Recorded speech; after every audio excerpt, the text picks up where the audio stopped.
The opening land battle of the Civil War, known as First Manassas or Bull Run, was fought just 25 miles outside of Washington, D.C., in northern Virginia. When war finally broke out, the people of the North expected their army to be able to march into the South and decisively put down the rebellion. Instead, the inexperienced armies of the Union and Confederacy discovered exactly how destructive and drawn out the war was going to be. During the battle, while other leaders scrambled to find what to do, a little known professor from the Virginia Military Institute, Thomas Jonathan Jackson, held his ground, prompting Confederate General Barnard Bee to exclaim, "There stands Jackson, like a Stonewall. Rally behind the Virginians." Stonewall Jackson's leadership turned the battle in favor of the Confederates, and the Union troops retreated toward Washington. Like most of the war, the battle was fought on people's farms and meadows, which wound up destroying families' crops and homes. Wilmer McLean's home was taken over and used as Confederate headquarters during the battle. Like all civilians in Virginia, the McLeans' lives were completely upended by the war, and in 1863 they moved to central Virginia, hoping to avoid further conflict. Notably absent from this first major battle were Ulysses S. Grant and Robert E. Lee. These men would later become the most successful generals of the war and rise to lead their respective armies.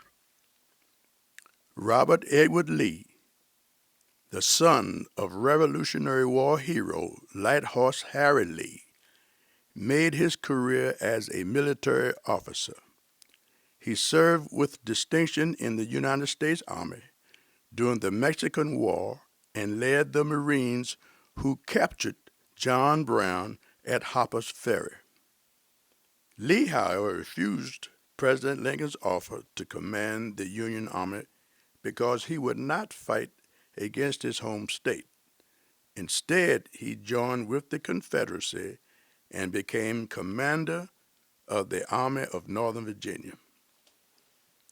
Born and raised in Ohio, Ulysses S. Grant, like Lee, graduated from West Point, but retired from the Army and was a farmer in the years before the Civil War.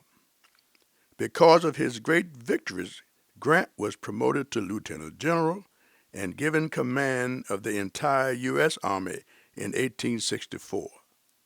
It was General Grant's strategy that finally led to the capture of the Confederate capital, Richmond. 4 years of violence and misery came to an end at Appomattox Courthouse in the Virginia Piedmont. General Lee surrendered to General Grant in the parlor of Wilmer McLean, the same man whose former home had served as the Confederates' headquarters at First Manassas. After the war, Grant oversaw Reconstruction in the South and used his position to advocate for the rights of freed slaves to vote and hold political office.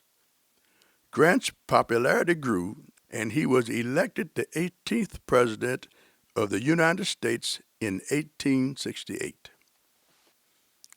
Robert E. Lee went on to serve as president of what is now Washington and Lee University in Lexington, Virginia, and encouraged Southerners to once again be Americans. Near the end of the war, much of the Confederate capital, Richmond, was burned. Who set this fire and why?